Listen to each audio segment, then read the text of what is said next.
You can live your whole life without realizing that the mindset you wake up with every morning isn't even yours, that you're just repeating a belief planted in you as a child. Don't stand out. Be humble. That's not for you. Then you see someone who made it, and you think, maybe they're from a rich family. Maybe they just got lucky. Maybe they had better opportunities. But do you know what 90% of people who escaped the average mindset and built a beautiful, free, luxurious life have in common? No, not money, not connections, not even talent. They all built one thing, a mindset that isn't afraid of luxury. Right now, I'm going to show you 6 specific luxury mindset hacks I've installed in myself. Each one is a brick. Together, they built my lifestyle, my income, and my inner foundation. And by the time you finish watching this video, you'll feel a shift happening inside you. When I was always on edge, faster, can't waste time, work, I thought that was discipline, that I was crushing it. Then I met a woman who runs a company doing hundreds of millions in revenue. You know what she did during a major project meeting? She sat there, in silence, for 5 minutes, sipped water, thought, then said one sentence that saved us 3 months of work and $30,000 in budget. That's when it hit me.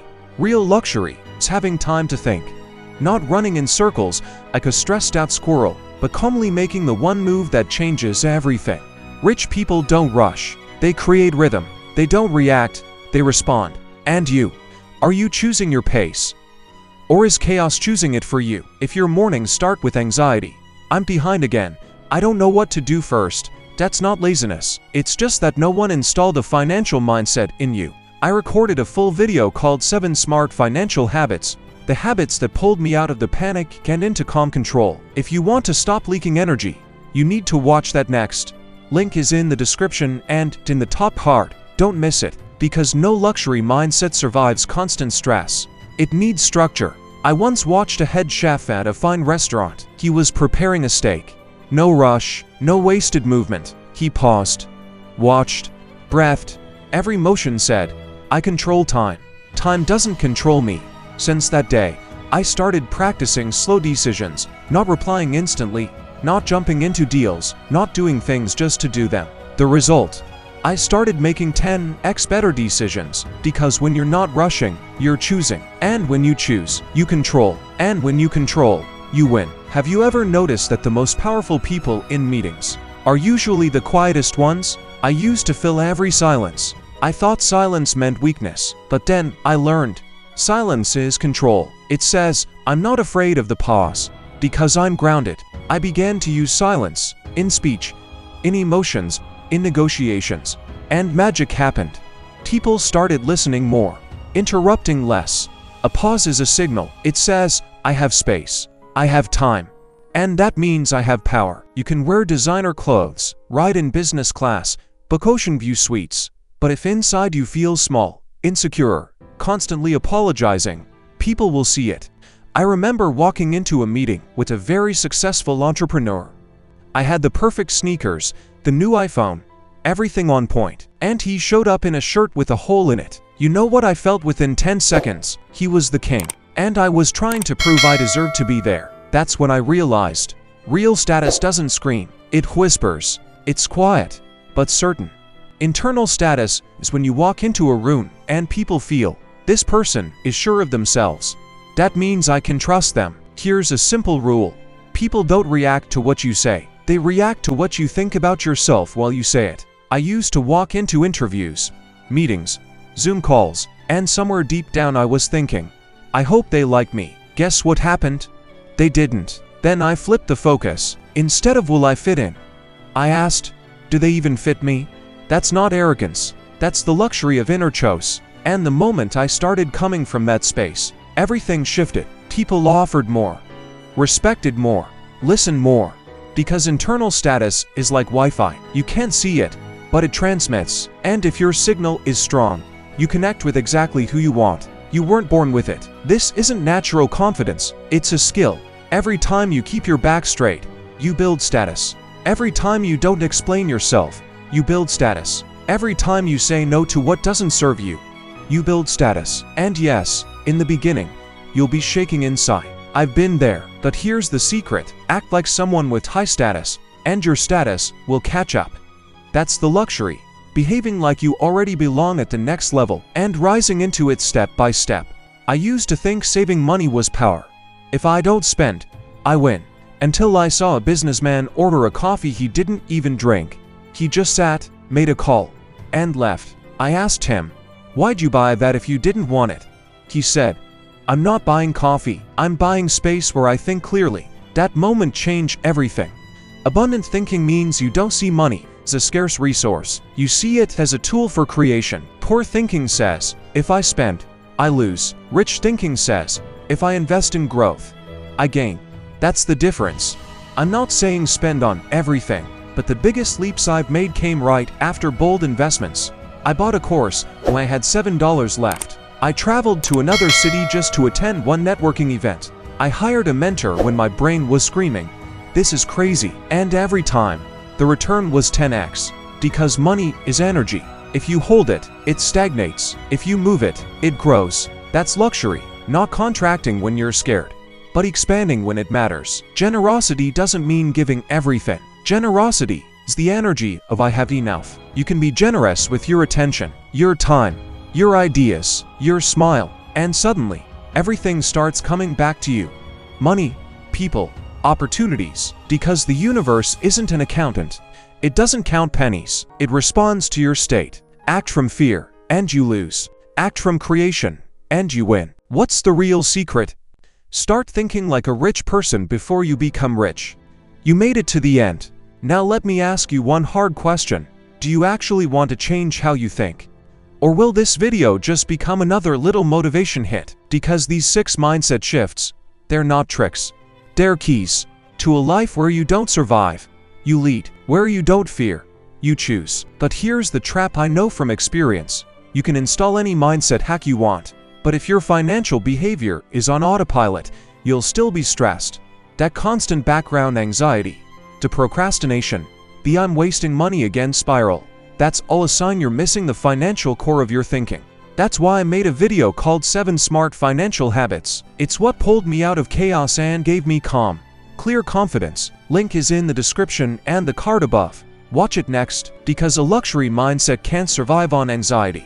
It needs habits, and if you want to keep going with me, if you feel something inside you is ready for more, hit that subscribe button right now, because it only gets deeper from here. And when you watch the 7 Financial Habits video, you'll understand why that's the one you should have started with. This was Mindful Money. This video can be your entry point into a whole new life, but only you decide. Will you stay a viewer, or become the author of your own reality? If you haven't learned how to manage your money in 2025, it's going to be tough. Really tough.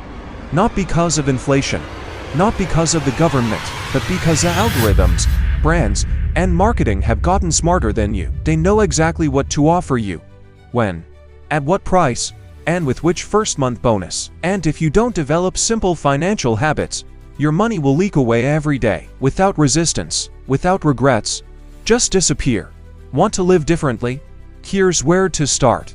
Imagine walking through a supermarket, tossing what seems like affordable items into your cart, and then at checkout, boom, the total is $150. You're surprised, but can't even remember what you bought, because you never tracked it. 99% of people in 2025 still don't know how much they spend monthly on food, transport, subscriptions, or little things. And then they complain, "Everything's so expensive," or "It feels like I never had any money." It's not inflation. It's a lack of system. Start tracking every expense, not in your head, not in random notes. Use a proper tracker, Monarch, Rocket Money, Copilot, whatever. Just do it daily. It'll be tough at first. You'll be shocked how much money slips away. But after 2 weeks, you'll see your reality for the first time. And once you see reality, you can control it. You know what most people think when they hear budget? That's for poor people. That means no fun. But actually, a budget gives you permission to spend with pleasure, without guilt. Want $300 a month for good food? Put it in the plan. Then you won't feel like you wasted money on sushi, because you planned for it. I know a guy who makes over $8,000 a month but always runs out of money. Why? Because he thinks he's too smart for budgets. Meanwhile, One of my subscribers making $2,500 saved $5,000 in 6 months just by tracking expenses. Every night before bed, open your tracker and spend 5 minutes logging your day's expenses. It's like brushing your teeth. Awkward at first, then you can't sleep without it. Make it a ritual. 5 minutes, tracker. Challenge yourself. 30 days with 0 skips. You'll start thinking differently. You go to a coffee shop, see a $6 latte, and in your head it's not tasty. It's $6 every day. It's $180 a month. You're not denying yourself. You're choosing consciously. And when you choose, you're the boss. That's the start of financial freedom. Here's what most people do. They get paid and immediately hand out money to their landlord, bank, Amazon, credit cards, and if anything's left, maybe they'll save it. But usually, there's nothing left. Because money hates a vacuum, it will always find something to disappear on. Paying yourself first means, as soon as your paycheck hits, say $3,000, you immediately send at least $300 to yourself, to savings, to investments, to your future. Even if it's just 10%, that's your share. You become the priority. Not the landlord. Not Uber Eats. You. It's more than money. It's self-respect. Listen. If you try every month to save something manually, you'll just make deals with yourself. And most times, you lose. Set up auto transfer. On payday, $250 goes straight to a high-yield savings account, Roth IRA, or investments. Then forget about it. What's great about this? The money grows without effort. You don't spend energy. You just set it up once, and it works. And yes, even $100 a month isn't just a drop in the bucket. It's the first brick of your freedom. As one financial advisor said, better an automatic small amount than a manual illusion. When I first heard pay yourself first, it sounded cliché like a bank poster. But I tried it. After 3 months, I checked my savings and saw $900, hadn't even noticed. It just kept growing because I put myself first. And then something clicked in my head. I don't have to wait for big money to get rich. I just have to start. It works in any state, with any income, from $2,000 to $10,000. Until you pay yourself first, you're just living in someone else's budget. You didn't buy a car, didn't fly to Bali, didn't get a new iPhone, but money still disappeared. Why? Simple. $5 on coffee, $12 on subscriptions, $18 on Uber, $9.99 on some app. Every day, these small expenses are called stealth spendings, and they work like a slow leak in a tire. You don't notice until you're riding on rims. Simple tip. Every week, check your bank statement and highlight all expenses under $20. You'll be shocked at how much vanishes unnoticed. In America, this is especially relevant. Almost everyone has one or more credit cards. Often they're used like an extra wallet. But it's a trap. If you don't pay the full balance every month, you're paying 20 to 25% interest annually. Imagine borrowing $100 and paying back $125 a year later. Who's your business partner? The bank. If you want financial freedom, use credit cards as a tool, not a crutch. Bonuses. Yes. Debt. No. Make it a habit. 1 evening a month. Review all your expenses. Cancel unnecessary subscriptions. Spot impulse spending. Set Apple Pay limits. It's like a deep clean. Not of your apartment, but of your budget. 10 to 15 minutes. And you see where money leaks. And you know what's cool? After this financial airing out, you feel in control. Control equals peace of mind. Peace of mind equals wealth. Financial freedom isn't luck, it's habit. Look, we just covered 3 key habits: tracking every dollar, paying yourself first, and plugging leaks. And that's just part. Only 3 of 7. But even these can change your financial path in months. Because finance isn't about numbers, it's about choices. You either build a system, or become its victim. So, if you've watched this far, that's a sign you're ready to change. Now you have a choice. Option 1. Close this tab and keep losing money like before. Option 2. Pick one habit and start it today. Start small. Install an expense tracker. Set up a $50 auto transfer to savings. Or just write down what you spent in the last 7 days. One step, but a conscious one. And if you want to know the remaining for smart money habits that turn ordinary people into wealthy ones, be sure to subscribe, hit the bell, and comment. I want part 2, and I'll make the follow-up, because in 2025, the rich won't be those who earn more. The rich will be those who manage their money smarter.